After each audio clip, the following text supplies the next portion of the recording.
Hello and welcome back to the Puncher's Chance podcast, and welcome to the review show where we have a look back at last weekend's boxing. It was an absolute belter of a card with Brian Norman Jr., Devin Haney, Anthony Yarde, David Benavidez, Sam Noakes, Abdullah Mason, and of course Bam Rodriguez versus Puma Martinez. We're going to be getting into all of those fights.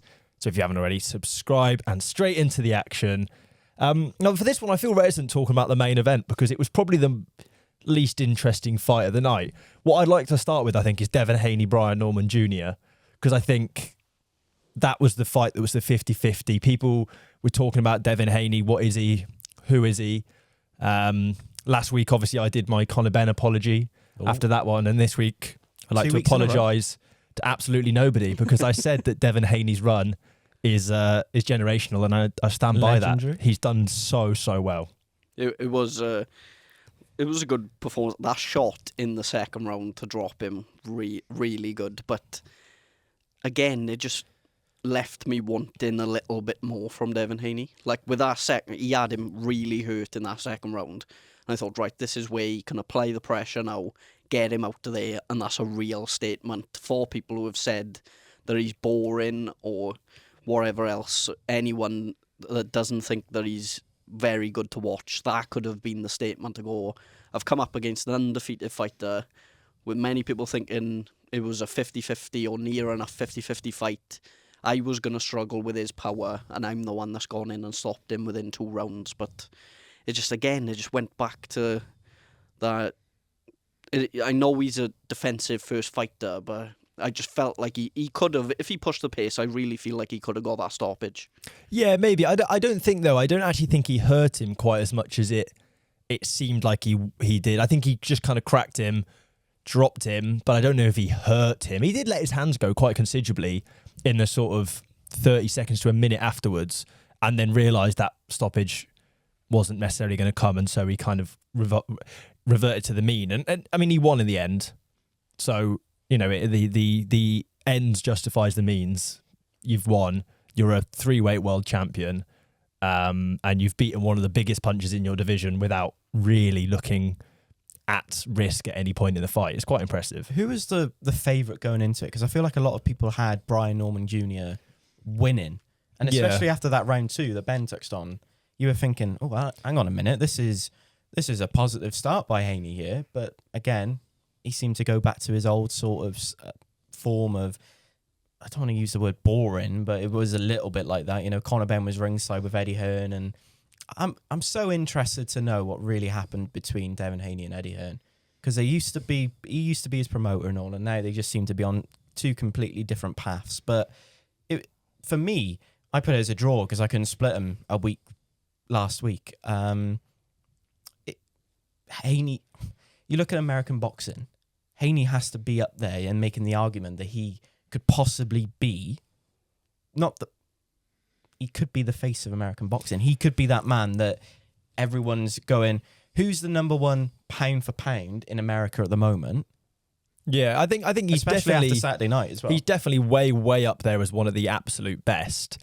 I think his problem is, and it's like we've talked about with Shakur Stevenson in the past, that he will never be a superstar because people don't enjoy watching him fight. And on top of that, a lot of people who do watch his fights, it's doing so hoping he loses, which isn't, you know, you're never going to be a superstar. You're never going to be the face of American boxing. But I don't think he really cares. I think he's quite content in the fact that he's a 3-weight world champion. He's beaten a lot of top guys, and he's continuing to do so. And, you know, whether they look to, I don't know, go for a big fight, maybe Ryan Garcia again at welterweight, or if they look to just collect more belts. Either way, I'll watch because I think he's phenomenal, a genuinely brilliant boxer. But it was a task to stay up for.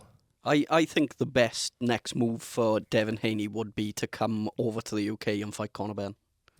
I agree. Yeah. I think that maybe that's why they were acting. Yeah, I think that version of Devin Haney deals with Conor Benn quite comfortably, and doing that, I think they could sell that possibly in a stadium or a very big venue in the UK, especially off the back of Conor Benn beating Chris Eubank Jr. So, and that I think elevates his sort of superstar level again, then if he comes over here, beats a big, or what you may consider now Big is a name, big certainly. name, big British star in maybe not everyone's eyes, but some people's eyes off the back of that Eubank Junior win, I think that could be a good move. And I think it's between that or the Ryan Garcia fight if they can get that going again, but don't know whether they're going to be interested in that after all the controversy around the first one. I don't see him going back at it, him and Ryan Garcia. I don't think Devin Haney gives him the opportunity again. No, I don't think so, unless there's a world title maybe. But Because who needs that fight more between you two? I personally think Ryan Garcia needs it. off the back of the Rolly Romero loss, yeah, absolutely. And Rolly Romero is a fighter that Devin Haney just doesn't lose to, I think. It's interesting you say that with Devin Haney, Conor Benn, because there was talks, I think, that there's going to be a ring event in London or in the UK in springtime of next year, and there was talk about Turki Alashake wants to get Sam Noakes back on that card, which we'll talk about why later on in the podcast. But that would be a great headliner for a ring event with the right fights around it. I think that would be a spectacular fight. Yeah, it would be really good. Well, especially if I think Anthony Joshua is meant to be, or rumoured to be on that as well. So if they could get either Joshua as the main event and that on the undercard, or that as the main event and Joshua on an undercard, depending on where Joshua is at with the level of opponent he's going to be fighting after the Jake Paul fight. But maybe we'd finally get our sort of UK versus USA card that would be really that's been good. touted. That would be quite interesting. Like an AJ against Jared Anderson. Yeah, or even a Forrest Jr. Yeah, or a Wilder, or maybe finally get the Jarrell Miller fight that they talked about. But in terms of you could do it, and you could obviously get an American for Sam Noakes to fight against Keyshawn Davis, someone like that. Abdullah Mason, Joe Cordina. Yeah, there's another one. There's lots of options. So maybe, it would be good to... we're putting the card together for them. Yeah, honestly. They must listen to us. If any of this happens, we better appear as matchmakers on BoxRec. I'll be fuming otherwise. But yeah, I suppose ultimately we were very impressed with Devin Haney, albeit slightly uninteresting. I thought he was really good, but that was the only thing. After that second round knockdown, I felt like he could have pushed the pace a bit more and just tried to quiet some of the backlash he gets in terms of being a bit too defensive at times. But then again, like you said earlier, the most important thing is picking up the win, because if he did try and push the pace and then got caught with a shot of his own, then people would be going the other way and going, why have you thrown away that fight when you were so comfortably in front? So the other thing is, as well, after every fight we say, he needs to fight more to keep getting these big fights, and then his next fight is a massive fight. So clearly he's doing something right in getting the big fights. It doesn't have to change. The other thing is as well, actually, I think matchmaking is a really important thing with Devin Haney, because I actually didn't find that fight uninteresting to watch. I found, even though it was, I think, 2 a.m. near enough our time by the time it started, and I stayed up for it, I found it interesting because there was always that threat that Brian Norman Jr. just needs to find that one shot, even though at no point in the fight did he actually ever look like he was ever going to find that one shot. You almost, the anticipation of it keeps it interesting. So I found it a perfectly interesting fight to watch. I think Eddie and Conor were, they're playing the game, aren't they? They're looking ahead, aren't they? But it is, I suppose it's on DAZN for deciding to have them as your two afterwards to talk about it, but it's a little bit disrespectful. I can't believe I'm saying that, because I'm actually agreeing with Closer Shields on Twitter who called it disrespectful as well. Your best mate. My quote. But no, to I be think fair as well, I think the fight was always going to look better compared to the fight he had in New York. One of the worst. But the opponent level was higher, wasn't it? I mean, it was 30 punches were landed on Devin Haney in that fight in New York.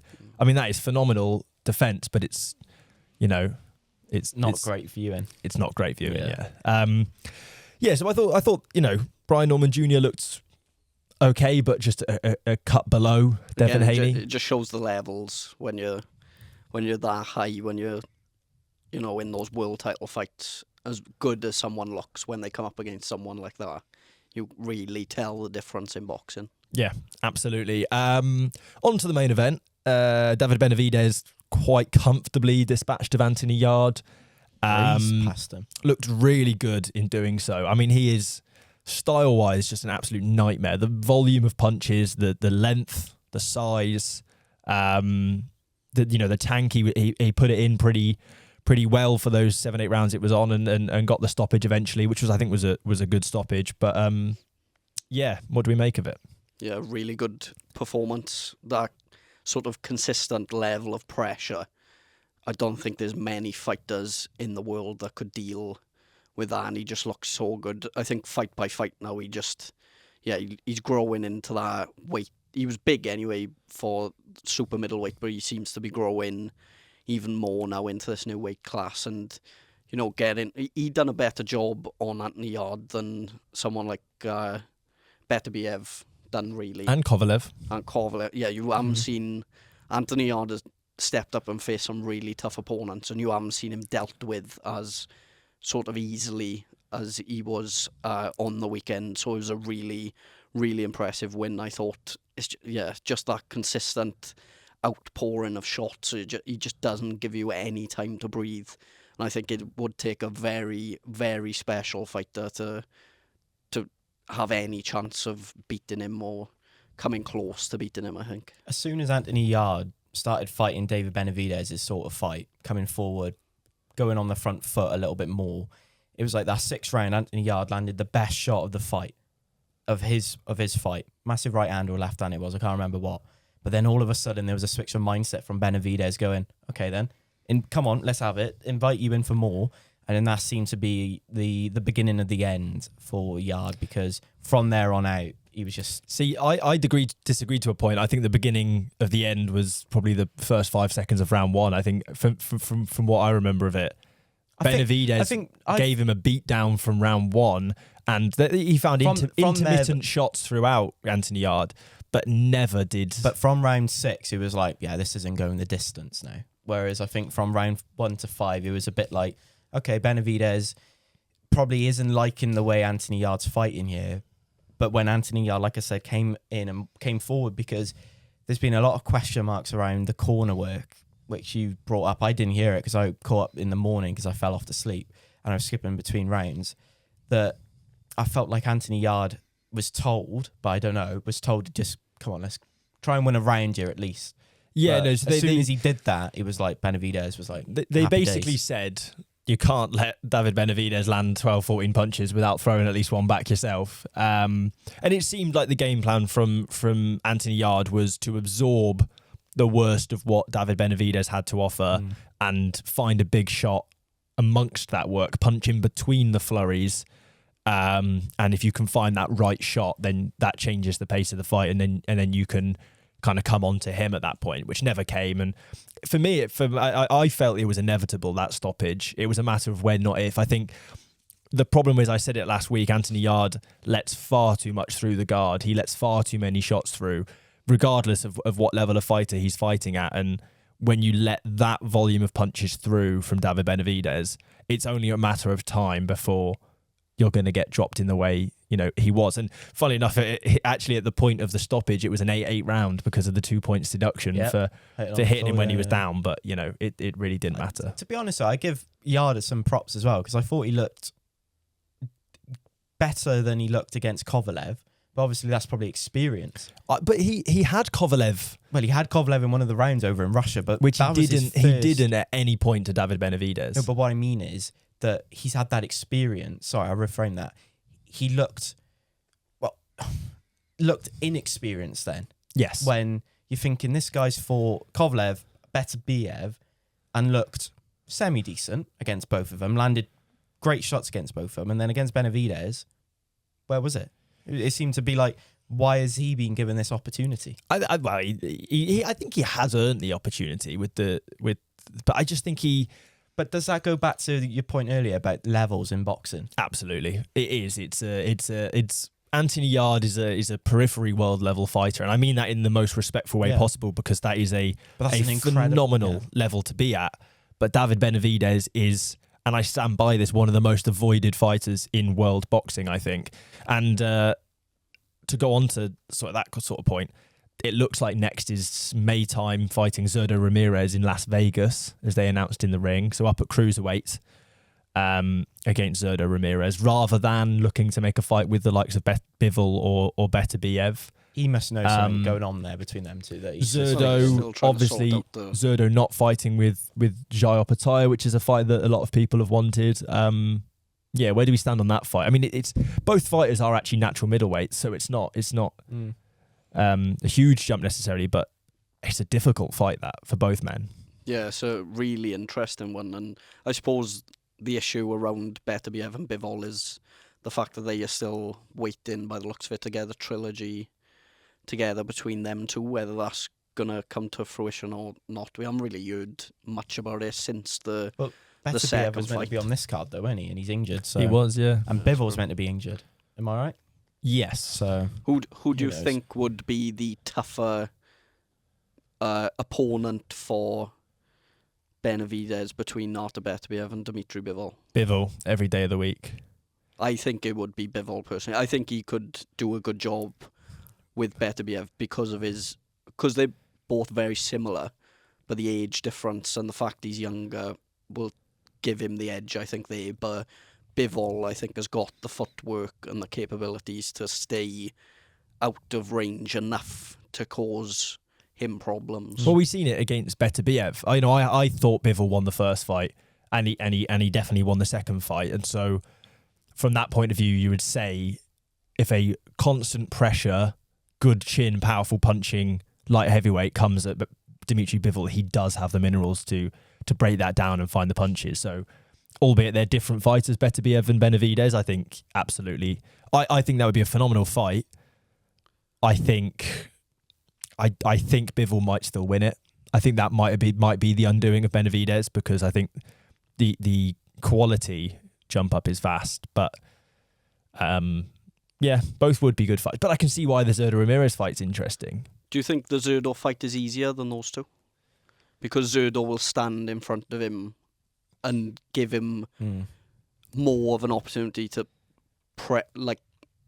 give him the opportunity to fight the way he likes to fight, if you get what I mean. Like, Zurdo will stand and look to trade with him a lot. Well, Beterbiev would as well, but Beterbiev is very good at it.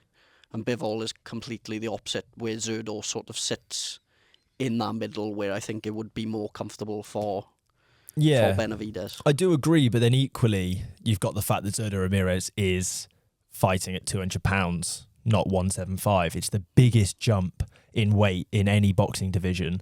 It's a 25-pound jump between weight limits. It's a huge amount, and obviously he is not even necessarily a natural light heavyweight. He's more of a super middleweight anyway.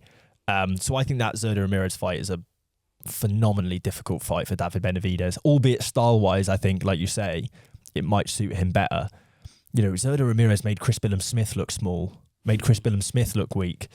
And whilst I think Benavidez is probably a better boxer than Chris Billum-Smith's a cruiserweight. Yeah.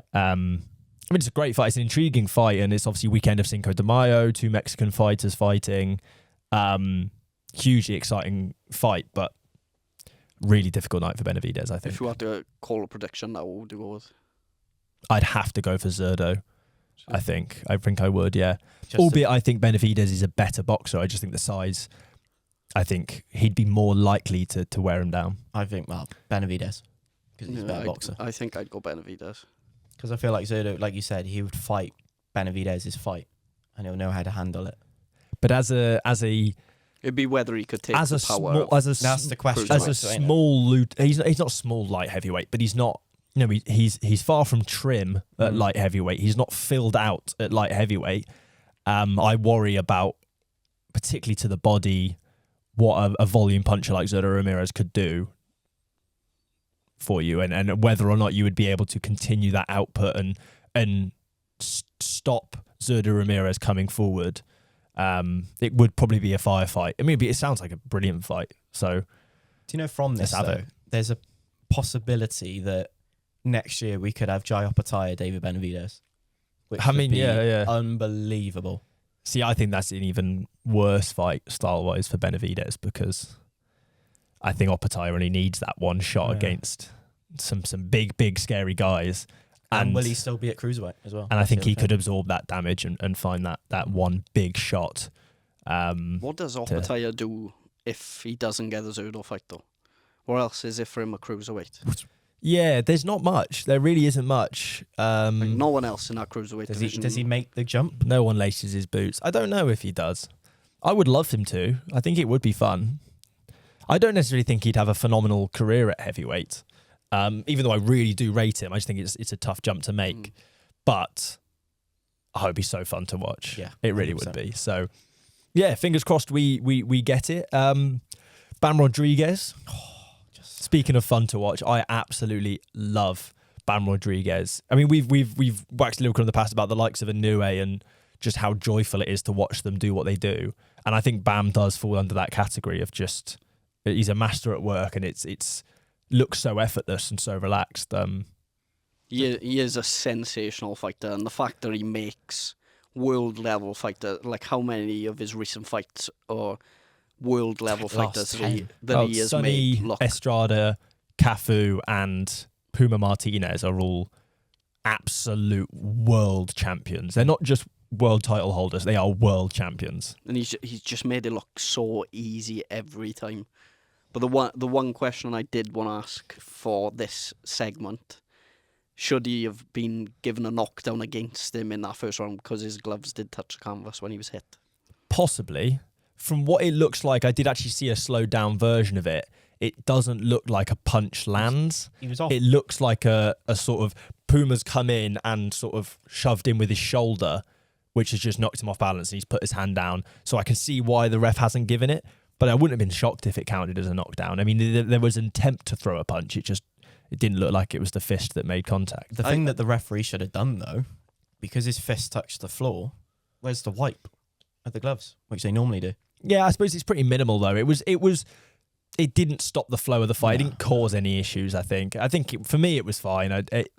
It just so didn't matter in the context of the fight. I was going to say It did make you sit up though, didn't it? Like when you probably watch the first time around, it's like what, half midnight, and you're screaming because you think, oh god, Bam's down. No, I didn't. No? I didn't. I don't know. I didn't. I just didn't. I just saw him kind of go down. I thought, oh, he's fine. He looks all right. Again, though, that shot to finish the fight. Beautiful. Have you seen the little smile as well he gives when he just slips Smug. the shot? He just as if he knew it was coming. He just slips it. Bingo. Nice little smile. The backhand coming through and just absolutely flatlines him. Really, really good shot. Yeah, and it was clever because he'd done some brilliant work in all of the rounds leading up to that. It was the 10th round, wasn't it? Same as the Cafu fight. And he'd done some phenomenal work building up to that point, and he'd beat him in every way. He'd outboxed him. He'd stayed in the pocket. He'd gone on the outside. He'd done every little bit. And then the kind of 10, 15 seconds leading up to that, he kind of was playing coy, leading Puma Martinez onto him just to then find that one magic shot and get that highlights reel finish.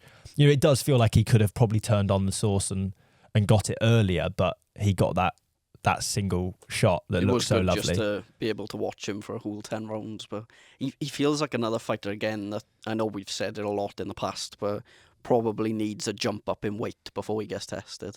He needs Inoue or Nakatani, for me, are the only two now up at super bantamweight that would cause him any problems. And because they're two weight divisions above him, I don't see those fights happening anytime soon. They're fighting December 27th, aren't they? On the Night of Samurai. They're both fighting, not each other. Not each other, but on the same. Yeah.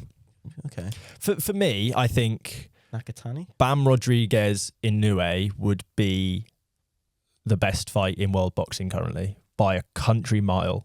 Like I think that would solve world peace. Like that would feed families. That is Clip it. That is the dream, isn't it? It's such a good fight. I mean, they are both phenomenal boxers, so powerful. It would feel in Japan perfect. As well. That would be incredible. Anywhere, I don't care. For me, anyway. But yeah, I don't know.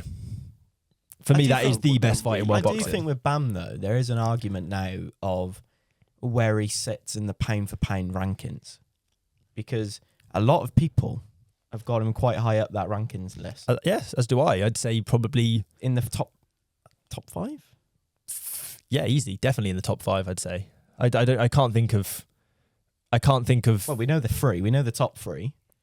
Top 3 is easy. Yeah. Inoue, Crawford, Usyk, other orders are available. Crawford and Inoue, Usyk. Yeah, well, it was in no particular order from me. Who else is a better pound for pound fighter than Bam Rodriguez?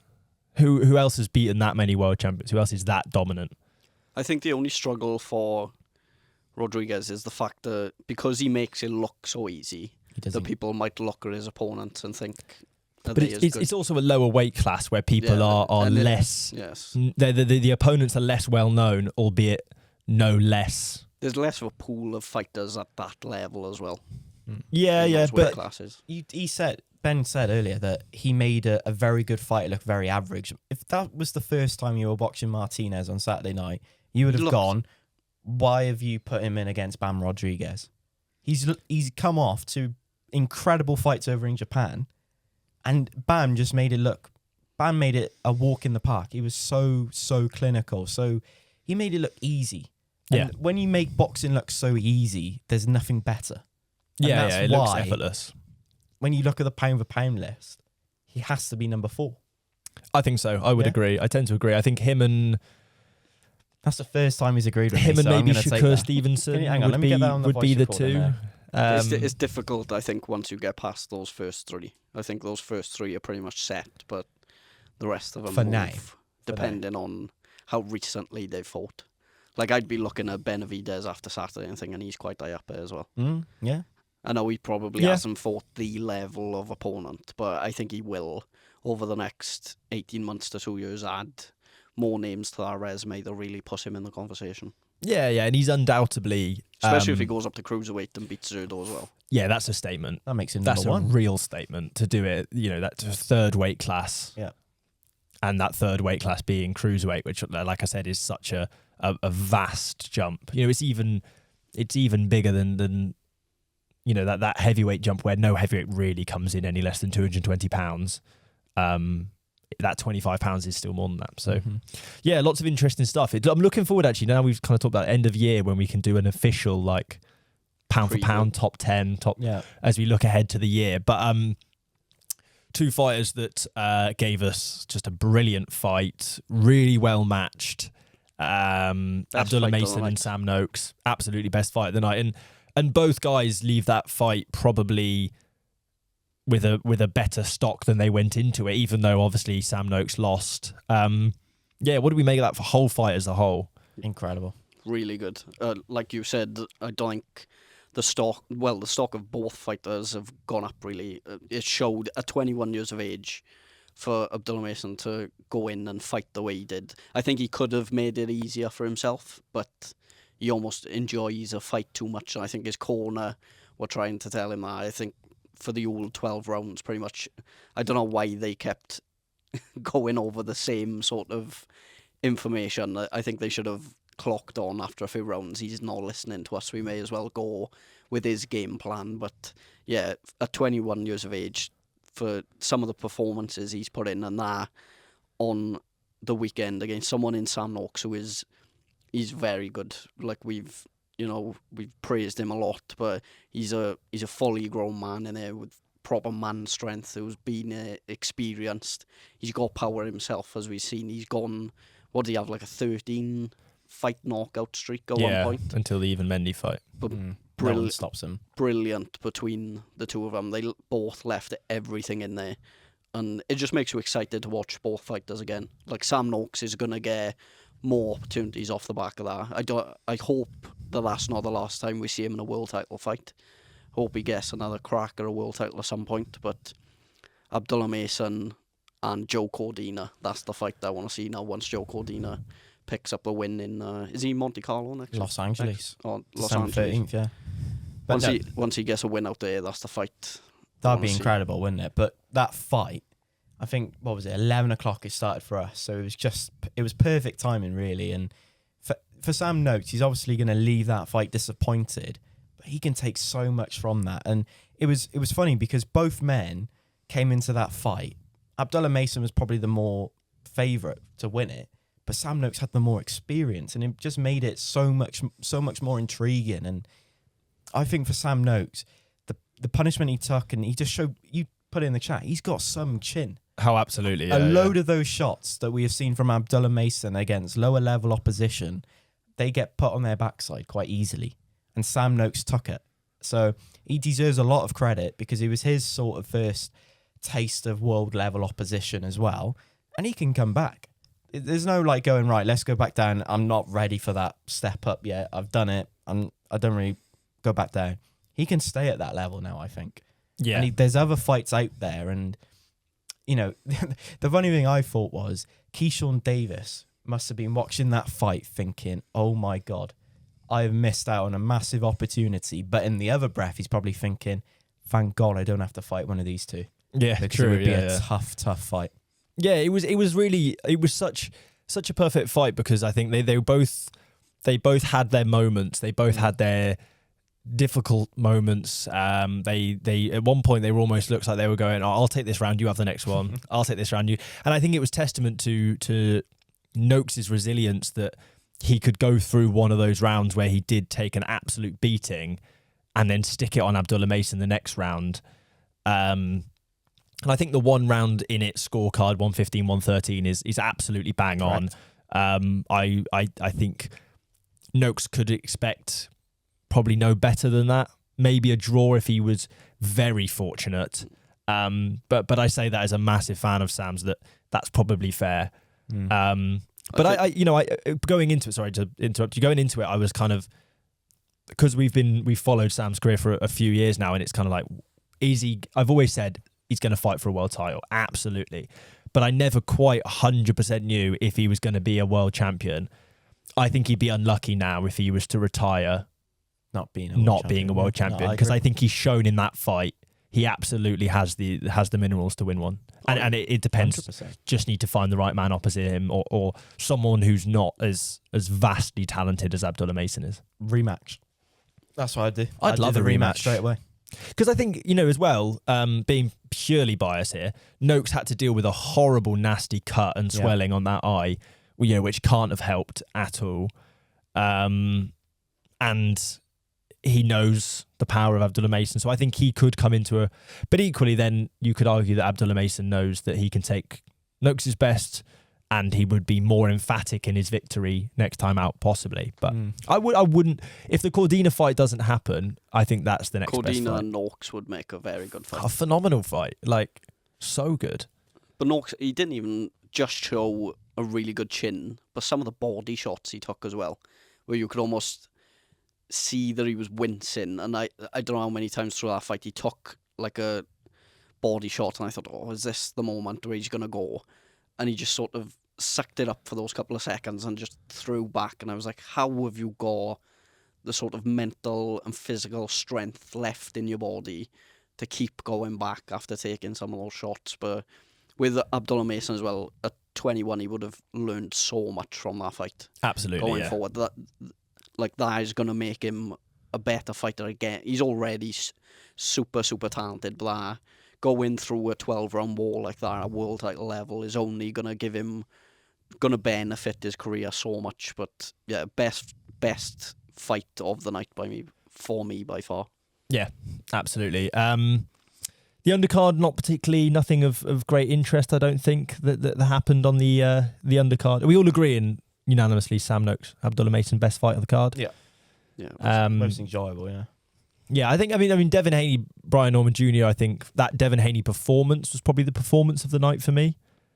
I think in a fight that was a genuine 50-50 on paper, he showed that he was a level above in that one. But yeah, obviously for joy factor, I don't think it falls under the same category. Talking about that card we mentioned in obviously Ring Magazine with in March, April, I think it was around that time. Any other fights that we'd like to pitch for that one while we're having a look at them, while we're having a think? I'm trying to think. I think we'll obviously get Joshua on there. Well, he's got a tough fight, hasn't he? So let's not get too far ahead of ourselves. If we could get for the audio version, Jesus, I was smiling. That's a joke. Devin Haney, Conor Benn, I would like to see on there, as I said. Abdullah Mason, Joe Cordina is another one. I'm trying to think off the back of that. Who are you giving Sam Noakes then in that one? If the talk is that Mark Chamberlain, they want him on there. just to prove. Well, Mike Chamberlain's moved up, hasn't he? But Has it he would be gone up, nice has to prove once and for all who. Well, that was a one fight that I think we all wanted to see. We all said it. We said from day one that Turkey was looking at the wrong Queensberry English heavyweight, and we were right in the end, I think. Is Josh Padley fighting a lightweight? He is.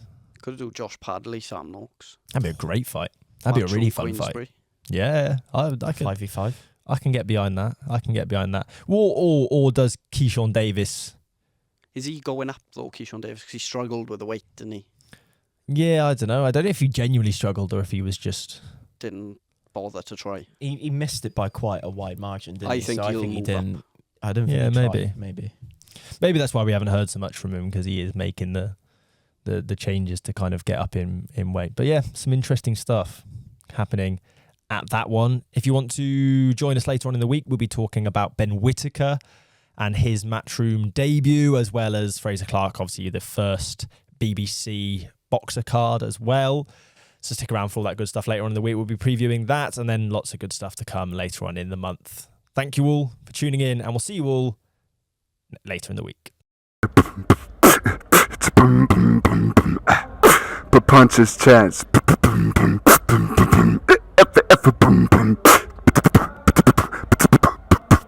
Punches Chance Podcast.